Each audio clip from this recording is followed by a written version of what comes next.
Hello all, welcome to next practical session of Fundamentals of Power Electronics. So in today's practical session, we'll see the performance of diac. So practically we are going to observe the performance of a diac here. So already I have explained the theoretical part of diac, how the diac is constructed and how diac is operated. So today by practical we are going to see how diac is going to operate in both the biasing conditions, forward biasing condition as well as in a reverse biasing condition here. So today the aim of experiment is to observe the conduction period of a diac for forward biasing mode and for reverse biasing mode. So this is the symbolical representation of diac. So basically in construction here we can observe diac is anti-parallel connection of two diodes and the terminals of both the diodes are combined together to form the only two terminals. So in a symbol here two diodes are there. Each diode is having two terminals. It means both the diodes, both terminals of both the diode becomes four terminals here. But the terminals are combined here. Anode of one diode and cathode of another diode is combined together to form a MT1, that is main terminal 1, and cathode of first diode and anode of second diode is combined together to form MT2, that is main terminal 2. So the terminal of diac is named as MT1 and MT2. So in a construction or in a symbol here we can observe it is an anti-parallel of two diodes. It means if the supply is MT1 is positive with respect to MT2, that is MT2 is negative, then this first diode will conduct, and if the supply is reversed, that is if MT1 is made negative and MT2 is made positive, then second diode will conduct here. It means if we interchange the supply or if we make forward bias as well as a reverse bias for both the biasing condition, diac will conduct here. So that is the advantage over the diode. Diode फक्त काय करतो इथं एका forward biasing मोड मध्ये conduct होते, but डायॅक मध्ये काय आहे दोन डायोड अँटी पॅरलल यूज केल्यामुळे फॉरवर्ड आणि रिव्हर्स दोन्ही बायसिंगला डायॅक काय होणार आहे ऑपरेट होणार आहे. सो टुडेज प्रॅक्टिकल मध्ये आम्ही ऑब्झर्व काय करणार डायॅकला एकदा फॉरवर्ड बायसिंग मोड मध्ये कनेक्ट करायचं, ऑन होतोय का नाही बघायचं आहे आणि ऑन केल्यानंतर व्होल्टेज चेंज केल्यावर करंट कसं चेंज होतोय ते ऑब्झर्व करायचं आणि सेकंड स्टेजला काय करायचंय डायॅकला इंटरचेंज करायचं, म्हणजे पॉझिटिव्हला MT2 कनेक्ट होणार आणि निगेटिव्हला MT1 कनेक्ट होणार. सो डायॅक जर इंटरचेंज केला तर परत रिव्हर्स बायसिंग मोडमध्ये डायॅक ऑपरेट होतोय आणि ऑपरेट झाल्यानंतर व्होल्टेज आणि करंटचं व्हेरिएशन कसं होतंय ते प्रॅक्टिकली आज ऑब्झर्व करायचं आहे. सो डायॅक जेव्हा MT1 पॉझिटिव्ह करून MT2 निगेटिव्ह केला तर डायॅकचं ऑपरेशन कशात येणार आहे फर्स्ट क्वाड्रंट ऑपरेशन, म्हणजे जेव्हा ग्राफिकली आम्ही कन्सिडर केलो सो ग्राफिकल रिप्रेझेंटेशन कन्सिडर झाला तर हा first quadrant, second quadrant, third quadrant and fourth quadrant. So graphically जर ऑब्झर्व केलं तर फर्स्ट क्वाड्रंटमध्ये डायॅक काय होणार आहे ऑन होणार किंवा ग्राफ मिळणार आहे फर्स्ट क्वाड्रंटमध्ये जेव्हा MT1 पॉझिटिव्ह आणि MT2 निगेटिव्ह असेल तर, आणि तो graphical representation same as a diode मिळणार आहे. आणि थर्ड क्वाड्रंटमध्ये ऑपरेशन होणार आहे कधी टर्मिनल्स रिव्हर्स केल्यावर. इट मीन्स MT1 निगेटिव्ह होणार आणि MT2 पॉझिटिव्ह होणार तर त्यावेळी डायॅक काय होणार आहे थर्ड क्वाड्रंटमध्ये ऑपरेट होणार. सो टुडेज प्रॅक्टिकलमध्ये काय करायचं आहे दोन्ही सप्लायला डायॅक ऑन होणार, त्याची व्हेरिएशन्स होणार आहे व्होल्टेज आणि करंटचं, आणि ते दोन पॅरामीटर्स यूज करून काय करायचं आहे ग्राफ प्लॉट करायचं आहे first quadrant graph and third quadrant graph. So this is all about the DIAC performance. So आता सर्किट डायग्राम जर ऑब्झर्व केला so in circuit diagram we are having two connections. So first circuit diagram मध्ये काय केलेलं आहे negative terminal MT1 ला दिलंय, but MT1 ला डायरेक्टली निगेटिव्ह टर्मिनल कनेक्ट नाही आहे, मध्ये रेजिस्टर यूज केलेला आहे. So this resistor is a series resistor which acts as current limiting resistor and ammeter is used. So this ammeter is used to measure the DIAC current which is flowing in a DIAC when DIAC turns on. आणि MT2 चं connection कुठं आहे positive सप्लायला. So हा झाला supply connection. Next across the DIAC voltmeter connect केलेला आहे. So आम्ही practically इथं काय यूज करणार आहे, व्होल्टमीटरच्या प्लेसमध्ये मल्टीमीटर यूज करणार आणि मल्टीमीटर DC मोडमध्ये सेट करायचं आहे. का DC मोड? सप्लाय काय देणार, DC देणार आहे. सो मल्टीमीटरचं रेंज मोड सुद्धा DC असणार. हा फर्स्ट क्वाड्रंटसाठी झाला. आता थर्ड क्वाड्रंटसाठी काय होणार आहे, सप्लाय इंटरचेंज होणार. सो प्रॅक्टिकली करताना इथं त्यांनी सप्लाय इंटरचेंज करून दाखवलेलं आहे. आम्ही डायाकचं टर्मिनल्स जरी इंटरचेंज करून रीडिंग्स घेतलो तरी काय होतंय, सेम रीडिंग्स आम्हाला मिळू शकतात. So here we can observe this is the diac here. So it has two terminals. So diode Zener diode आतापर्यंत तुम्ही ऑब्झर्व केलेला आहे. डायोड आणि झिनर डायोडला एका साईडला ब्लॅक कलरची बँड असतोय, तो आम्ही कॅथोड म्हणून कन्सिडर करतोय आणि अपोजिट टर्मिनल ॲनोड म्हणून घेतोय. बट डायाकमध्ये दोन्ही टर्मिनल सेमच आहेत. सो इथं कुठलाही तुम्ही टर्मिनल MT1 आणि कुठलाही MT2 म्हणून कन्सिडर करू शकता. इथं टर्मिनल आयडेंटिफिकेशनसाठी स्पेशल काही रिमार्क नसणार आहे, जसं डायोड आणि झिनर डायोडला असतोय. सो सपोज जर मी हा MT1 आणि हा MT2 कन्सिडर केले फर्स्ट रीडिंगसाठी, तर सेकंड रीडिंगसाठी काय, सेकंड परफॉर्मन्ससाठी काय करायचं, हा तर डायाकला काय करायचं आहे, इंटरचेंज करायचं आहे. सो डायाक जर इंटरचेंज झाला, सप्लाय टर्मिनल्स ऑटोमॅटिकली तिथं काय होणार आहे, अपोजिट टर्मिनलला कनेक्ट होणार आणि डायाकचा परफॉर्मन्स ऑब्झर्व करायचा आहे. So first here we are having a 2 kits. So this is all about the supply kit and this is all about the power devices kits. So in previous 2 experiments we have seen SCR and IGBT. So here they are provided the space to connect the diac. So connect the diac in these 2 terminals.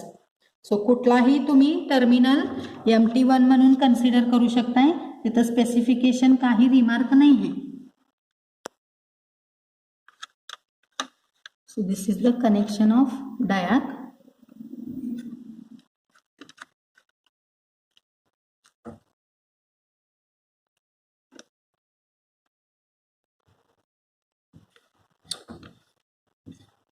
So first here I have considered this terminal as a MT1 and this as a MT2. So first हे जे readings घ्यायचे first quadrant ऑपरेशनसाठी. Next काय करायचं आहे, सगळं supply of करायचं आणि हा टर्मिनल किंवा हा डायाक काय करायचा, इंटरचेंज. हा टर्मिनल हिथं कनेक्ट करायचं आणि हा हिथं कनेक्शन करायचं. दुसरं काही कनेक्शनमध्ये चेंज होत नाही. आणि ते जे रीडिंग्स काय होणार आहे, थर्ड क्वाड्रंट ऑपरेशनसाठी आपण रीडिंग्स घ्यायचे. सो फर्स्ट कनेक्शन आता इथे MT1 ला पॉझिटिव्ह दिलेला आहे. सो पॉझिटिव्ह सप्लाय MT1 ला डायरेक्टली न कनेक्ट करता फर्स्ट सिरीज रेजिस्टरला कनेक्ट आहे. So same connection, positive supply कुठं कनेक्ट होणार, सिरीज रेजिस्टरला. रेजिस्टरचं दुसरा टर्मिनल ॲमीटरला कनेक्ट आहे. सो रेजिस्टरचा हा दुसरा टर्मिनल मध्ये लिंक दिलेला आहे, हा लिंक क्लोज केला तर रेजिस्टरचं दुसरा टर्मिनल डायरेक्टली कुठं कनेक्ट होत आहे, ॲमीटरच्या फर्स्ट टर्मिनलला.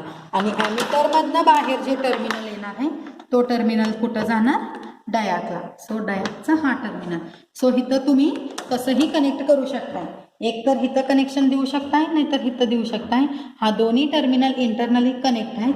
मी इथं दिले का, म्हणजे हा पॉईंटला मला परत काय करायचं आहे, मल्टीमीटर जोडायचं आहे आणि तो मल्टीमीटर व्होल्टेज मेजर करणार आहे डायाकचं. सो हा ॲमीटरचं सेकंड टर्मिनल डायाकचं MT1 ला कनेक्ट झालं. नेक्स्ट आता कनेक्शन MT2 आणि MT2चं कनेक्शन कुठं होणार आहे, सप्लाय नेगेटिव्हला. सो सप्लाय नेगेटिव्हला MT2चं कनेक्शन. सो हे झालं कनेक्शन. आता फक्त काय करायचं आहे, व्होल्टेज रीडिंगसाठी मल्टीमीटरची कनेक्शन. सो मल्टीमीटर हा DC मोडमध्येच ठेवणार का, म्हणजे सप्लाय DC द्यायचे आणि 200च्या रेंजमध्ये मी सेट केलेलं आहे का, म्हणजे इथं 250 पर्यंत आपण सप्लाय व्हॅल्यू व्हेरी करू शकतोय. So nearly about 4 to 5 readings घ्यायचे आहेत. सो आपण स्टेप वाईज चेंज करत करत घेऊ शकतोय. सो इथं मल्टीमीटरचं रेंज 200ला सेट करा. Next across the diode multimeter connection. So this is all about the connection of DIAC performance. So now I'll switch on the supply and I will vary the diac supply voltage. So diac supply voltage vary कसं करतोय तसं diac काय होणार आहे, on होणार आहे. But एक इथं रिमेंबरिंग काय आहे पॅरामीटर की directly from the starting onwards DIAC on होतोय का, म्हणजे डायॅकच्या कन्स्ट्रक्शनमध्ये डायोड यूज केलेले आहेत 2 आणि डायोडचं ब्रेकडाऊन व्होल्टेज किती आहे, आयदर 0.2 जर्मॅनियम असेल तर आणि सिलिकॉन असेल तर 0.7. सो इथं डायॅक सुद्धा सेम त्याच व्होल्टेजला ब्रेकडाऊन होतोय. डायॅकसाठी कुठलाही गेट टर्मिनल नाही आहे, काही नाही आहे.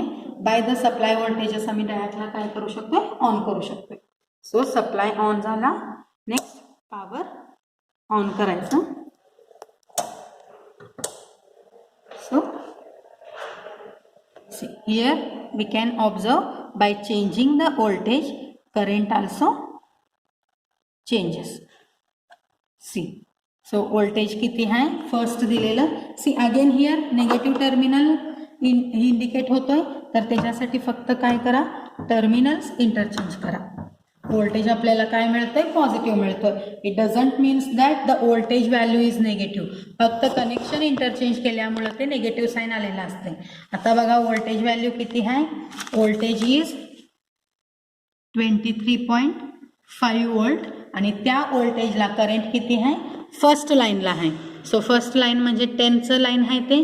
तर इथं ऑब्झर्व करू शकताय 0 to 10, त्यामध्ये 10 लाईन्स आहेत, तर ईच लाईनचं व्हॅल्यू किती होणार आहे, 10 मिली अँपियर. सो 23 वोल्ट्सला करंट किती येणार आहे, 10 milli ampere. Again change the supply voltage in a step.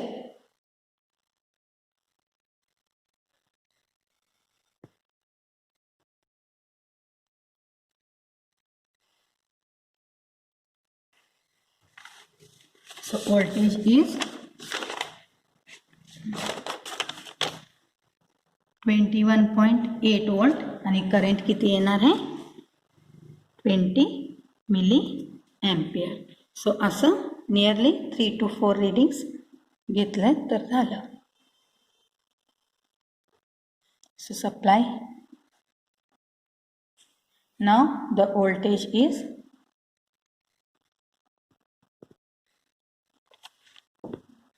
19.4 and current is 50 milli ampere. So this is the first quadrant operation.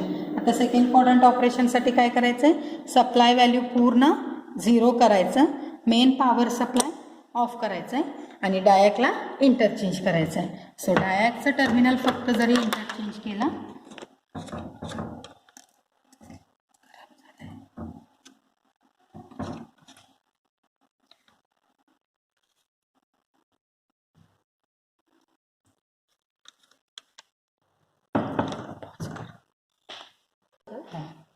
So डायॅक इथं टर्मिनल्स इंटरचेंज करून connect केलेला आहे and across the DIAC connect the multimeter to measure the DIAC voltage here. So again multimeter is indicating negative sign.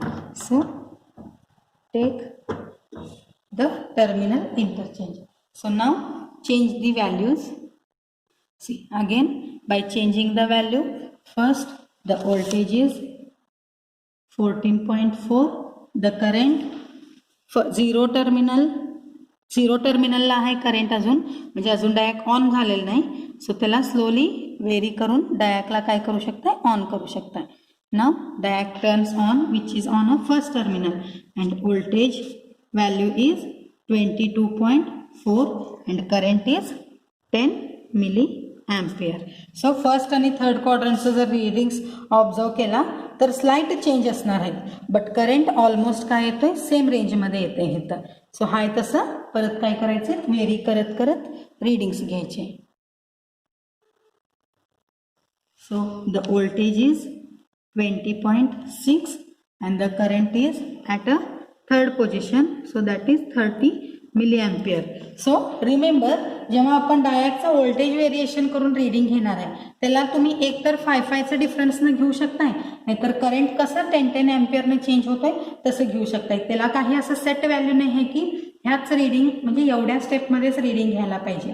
Current जर change झाला 10, 20, 30 त्याप्रमाणे आपण काय करू शकतो, इथं रीडिंग्स घेऊ शकतो.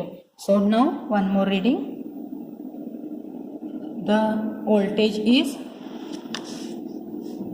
17.5 voltage remains constant at 16 0 and the current is at sixth position, that is 60 milliampere. So this is all about the readings of a diode. Now after taking the reading, just make it the potentiometer at a 0 position and switch on all the supply value. So these are the readings here.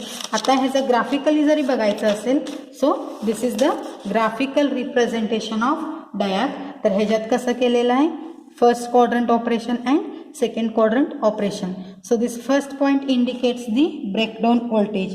So आपला first quadrant breakdown voltage किती है 23.5. So first हा 23 ला reach होतोय, नंतर voltage reduce होत आलंय, but current काय होत जाणार आहे, increase होत जाणार. So voltage reduce होत झालंय, but current increase होत जातोय. Same तसं third quadrant. So this is the breakdown voltage at a third quadrant in a reverse biasing mode. After once it reaches to the breakdown voltage, the diode voltage reduces to some point and from there onwards current goes on increasing here. So this is all about the diode performance. So practically आम्ही काय observe केलेलं आहे, डायॅक जर forward biasing मोड मध्ये ठेवला तरी सुद्धा on होतोय आणि डायॅकचे टर्मिनल्स इंटरचेंज केला तर त्याला रिव्हर्स बायसिंग केलं तरी सुद्धा डायॅक काय होतोय इथं ऑन होतोय. That is the performance of DIAC. आणि हे असं का होतोय, बिकॉज कन्स्ट्रक्शन जेव्हा डायॅकचं झालेलं आहे तेव्हा कन्स्ट्रक्शनली it has two diodes connected in anti-parallel connection. So one diode will operate for forward biasing mode and another diode will operate for the reverse biasing mode. So this is all about the diode. Thank you.